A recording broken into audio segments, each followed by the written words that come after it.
जी, राजस्थान से। राधे राधे महाराज जी। महाराज जी, मेरा सवाल सरल भी है, पर इस सवाल के ने मुझे बहुत समय से परेशान कर रखा है। महाराज जी, जिंदगी में आगे बढ़ना एवं परिवार की तरफ अपनी जिम्मेदारियों को पूरा करना दोनों ही जरूरी है, पर अगर इनमें से किसी एक को चुनना पड़े तो हमें कैसे और क्या चुनना चाहिए जिससे दोष मुक्त व चिंता मुक्त रहें हम? नहीं, एक को चुनना पड़े ये बात बिल्कुल ठीक नहीं है। हम जैसे दो पैरों से ही यात्रा कर सकते हैं, दो नेत्र से ही हम स्वस्थता पूर्वक देख सकते हैं, ऐसे हम दोनों बात से अपना स्वार्थ और परमार्थ बना सकते हैं। अगर हम केवल परिवार में आसक्त होते हैं तो हमारी दुर्गति का कारण होता है, और अगर हम केवल परिवार त्याग करके भगवान की तरफ चलते हैं तो हमारा धर्म छूटता है। परम धर्म है भगवान का भजन, लेकिन ये धर्म है, आप किसी की पत्नी हैं, आप किसी के पति हैं, आप किसी के पिता हैं, आप किसी के पुत्र हैं, आपके विविध प्रकार के धर्म हैं, और इनका पालन करना भगवान की रुचि है। अर्जुन जी कह रहे हैं मैं सन्यास लेकर के भगवान से कह रहे हैं कि भिक्षा मांग करके भजन करूंगा, युद्ध नहीं करूंगा, पर श्री भगवान की रुचि है युद्ध कराना।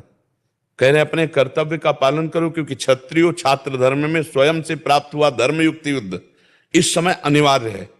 पहले तो टालने की कोशिश की, भगवान स्वयं गए और प्रार्थना करी कि भाई हस्तिनापुर का राज्य आप ले लो, वैसे तो आपने पूरा वापस करने को बोला था, लेकिन हम कह रहे पूरा नहीं दे रहे हो तो हस्तिनापुर का राज्य आप ले लो, इंद्रप्रस्थ का राजा युधिष्ठिर जी को बना दो। तो उनका नहीं देंगे, भगवान ने कहा 5 गांव दे दो, सब राजा तुम बने रहो, 5 गांव प्रधान दे दो, हम बता देंगे 5 गांव।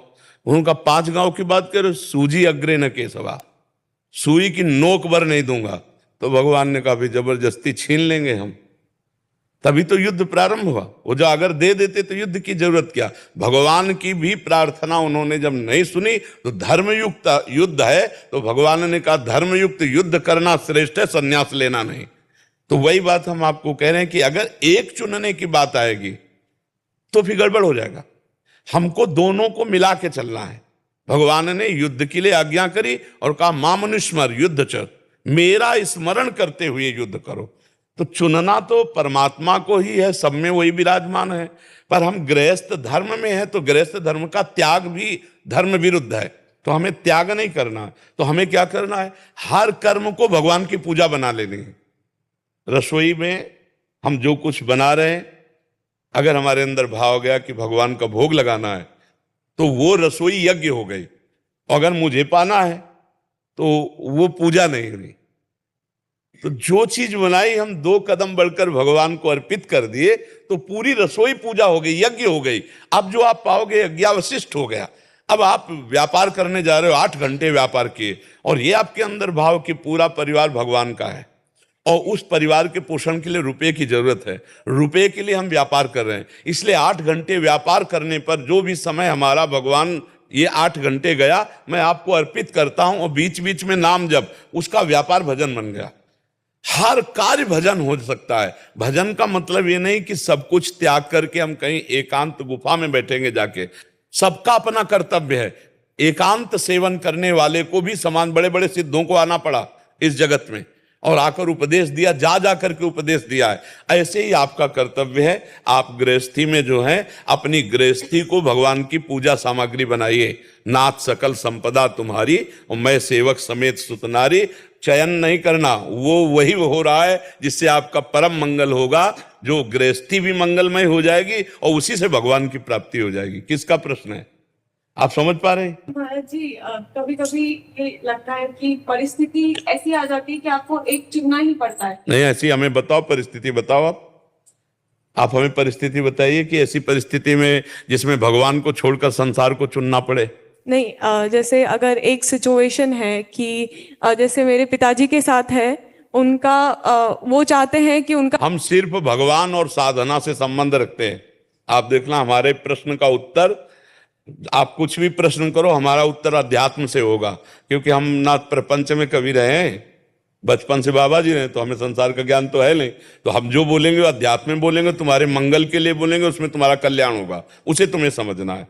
तुम अगर बेटी हो और तुम्हें माता पिता असमर्थ हैं और कोई बेटा नहीं है उनके सहयोग के लिए, तो तुम्हारा परम कर्तव्य बनता है माता पिता को भगवान मानकर उनकी सेवा करना।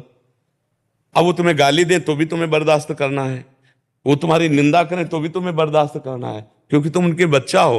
अब उनकी वृद्धावस्था है, वो तुम्हें कटुवचन बोले लेकिन तुम्हें सेवा करना है। तो इसमें भगवान छूटे क्या? हम माता पिता को ही भगवान मानकर सेवा। हम क्या कह रहे हैं? गृहस्थी की सामग्री को भगवान की पूजा बना ले तो हमें अलग से भगवान को चयन नहीं करना पड़ेगा।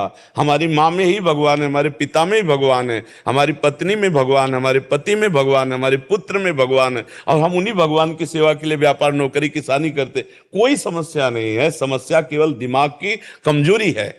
जो भी समस्या है वो दिमाग की कमजोरी है। आप बोलो ना, क्या छोड़ना पड़ेगा आपको?